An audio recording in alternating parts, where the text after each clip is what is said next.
Scott Peterson back in the headlines again, thanks to the LA Innocence Project taking up his case in two brand new documentaries, one on Peacock, one on Netflix, one with the very words of Scott Peterson coming to light, his first interview in more than 20 years, still saying, I had nothing to do with the murder of my wife and child. The other documentary, which is on Netflix, coming much from the perspective of the family of Laci Peterson and some of his relatives as well, coming out and saying, we think he's innocent. Both very interesting to watch. I will definitely say that. But at the end of the day, it all comes down to a piece of duct tape that's being examined for DNA. Is that enough to warrant a new Scott Peterson trial? Here to discuss, Bob Motta, defense attorney, host of the podcast Defense Diaries. I watched the Netflix one the other day because that's the only one that's out as of the time of our recording. And it totally refreshed my mind on the whole damn case and all of the overwhelming, horrible evidence against this man. The boat anchors made in his garage that just happened to be identical to the ones that were weighing his dead wife and child down in the lake. Her hair in the boat. It goes on and on and on. How is a piece of duct tape that may have some other DNA on it going to sway a jury? Let's say he does get a new trial. I don't know. I honestly don't know. I mean, best case scenario, it creates reasonable doubt that there was a third party culprit. I mean, it depends on whose DNA it is, Yeah, right? If it turns out it's the two guys that were burglarizing the houses, sure.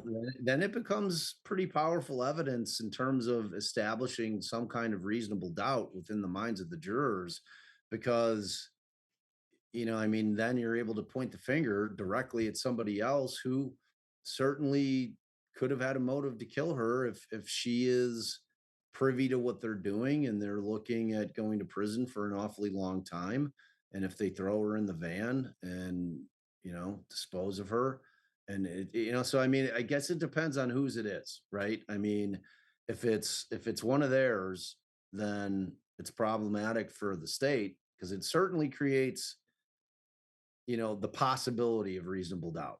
So what would the theory be then with all the, because it doesn't negate the other evidence that's there. I mean, it's all circumstantial, but they killed her and then they thought, hey, look, there's some homemade boat anchors over here. Let's take those with us when we throw her in the lake out of the house where she's living. I mean, it just doesn't make a lot of sense. I mean, again, truth can be stranger than fiction sometimes, but I Yeah, I guess there's some mean, twisted way that this my could. thing with the boat was always like he was on a very small boat, right? And It was big like enough for two people, certainly. right, no, but what I'm saying is that, we're talking about an area where you're talking about people that have big boats Mhm, who are going to be looking down into that boat. mhm. Right. We know that there were witnesses that saw him out there that day. So if you're the defense, you're going to have to get these people to get on the stand and testify. Well, yeah, I saw him out on that boat, and I had a vantage point where I could see into that boat because it was substantially lower than Yeah. mine, and I didn't see anybody in there aside from Scott Peterson. I certainly didn't see anything that would look like a dead body, Mhm. or a large blue. Like, wasn't there the A blue big blue tart, yeah. container Yeah, thing? Yeah, yeah. like I certainly didn't see a big blue container in there.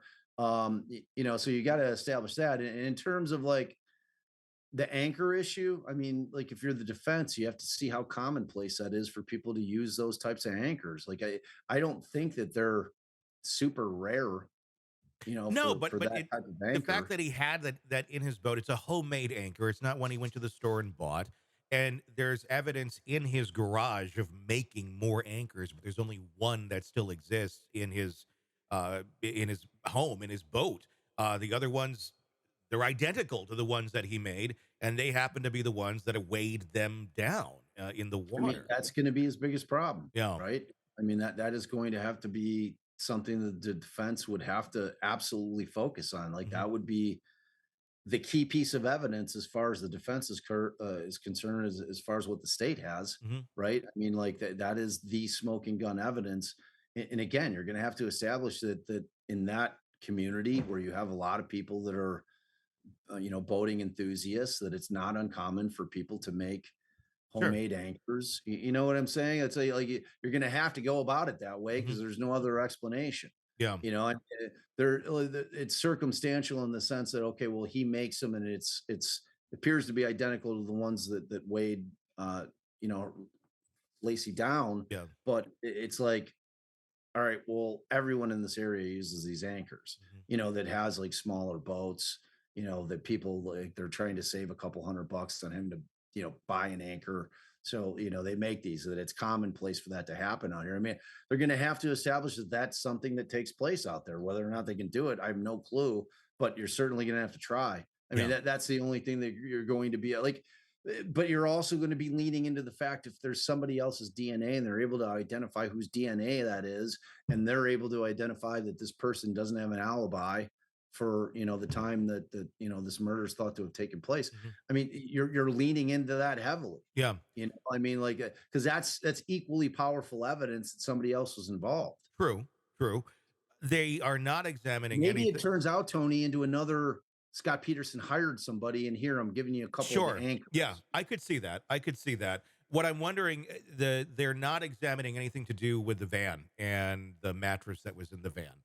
They're looking at the duct tape. If they do find something on the duct tape, do you see the state saying, "All right, let's look at the van too"? I'm kind of surprised they're not looking at both, just considering what's going on right now. I mean, I'm not like the No, state's confident in their conviction. they You don't know want what to I mean? keep going down the Like, road. Yeah, but right. yeah. I mean, like if it turns out that they test the DNA and they get a hit on it, and it's somebody that seems like, well, this person potentially could have had a reason to want to Hmm. kill her, then I think they're obligated Yeah, to investigate further. You know what I'm saying? I mean, sure. I think it all depends on what profile, if any, they're able to create from that Hmm. from that that duct tape, Yeah. right? I mean, like, uh, I think that the public outcry would demand that they continue to investigate, that they see what evidence that they have from that van, if any, from that mattress, if there is her blood on it or Hmm. anything like that.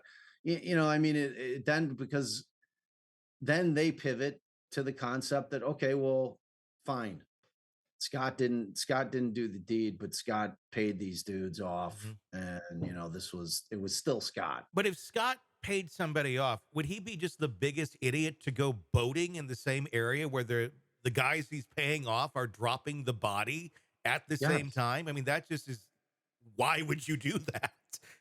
It would be completely idiotic. Yeah. But are you assuming that criminals are smart? No, no, but They're Scott not. seems a bit crafty to a certain extent.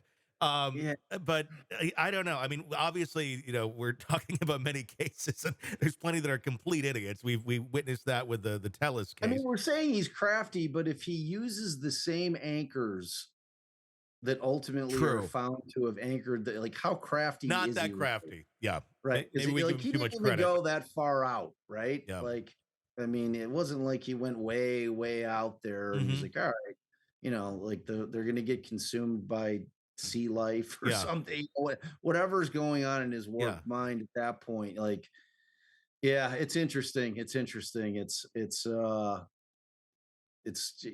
mean, it's one of those things where you want justice for Laci. We want to feel secure in Yeah. convictions. And if there exists evidence that it's kind of like the same thing with the West Memphis Three. Yeah. Like my theory on that is yeah, these guys are all out. Yeah, they don't really have like the standing to come back in court and ask for the DNA to be tested, but Mhm. like, don't we want to know? Don't we want to get to the truth? If in fact they aren't the individuals who committed those crimes, don't we want to try to get the individuals who did? You think? Like if I'm the victims' families, I certainly want that. Sure. If I'm Lacey's family, if there's even an inkling of doubt in my mind, I want to know. Yeah. Like I want to feel secure in convictions. We all want to feel secure in convictions.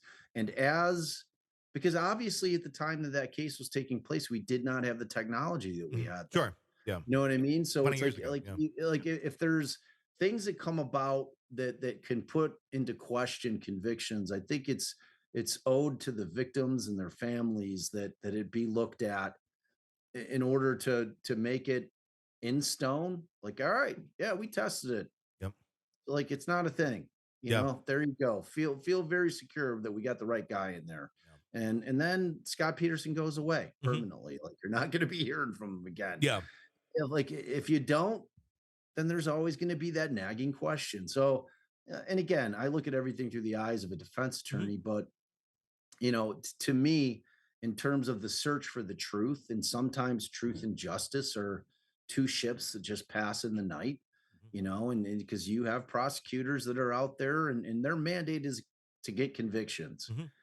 Like the concept of justice is what they preach all the time, but their job is to get convictions. Hmm. That's how they get raises. That's how they get promotions, by getting convictions, and while the hope is that they're convicting the right people, the fact of the matter is they make mistakes. There's just plenty of people that have been fully exonerated out there, thousands of people that have been exonerated for horrible crimes that they did not commit, that it exists in the world as the technology and the science has improved massively over the decades, that if there exists evidence that could possibly shed light, that we have an obligation to look at it. Hey, thanks for checking out the video. Be sure to follow us wherever you download podcasts, and especially Apple Podcasts, where you can get advanced episode and premium content on our premium channel right there. Also, be sure to follow us on social media so you don't miss any breaking updates on the stories that matter to you most. We're on TikTok, X, Instagram, Facebook. Just search Hidden Killers Podcast with Tony Brueski, and you'll find us right there. Again, thanks for watching.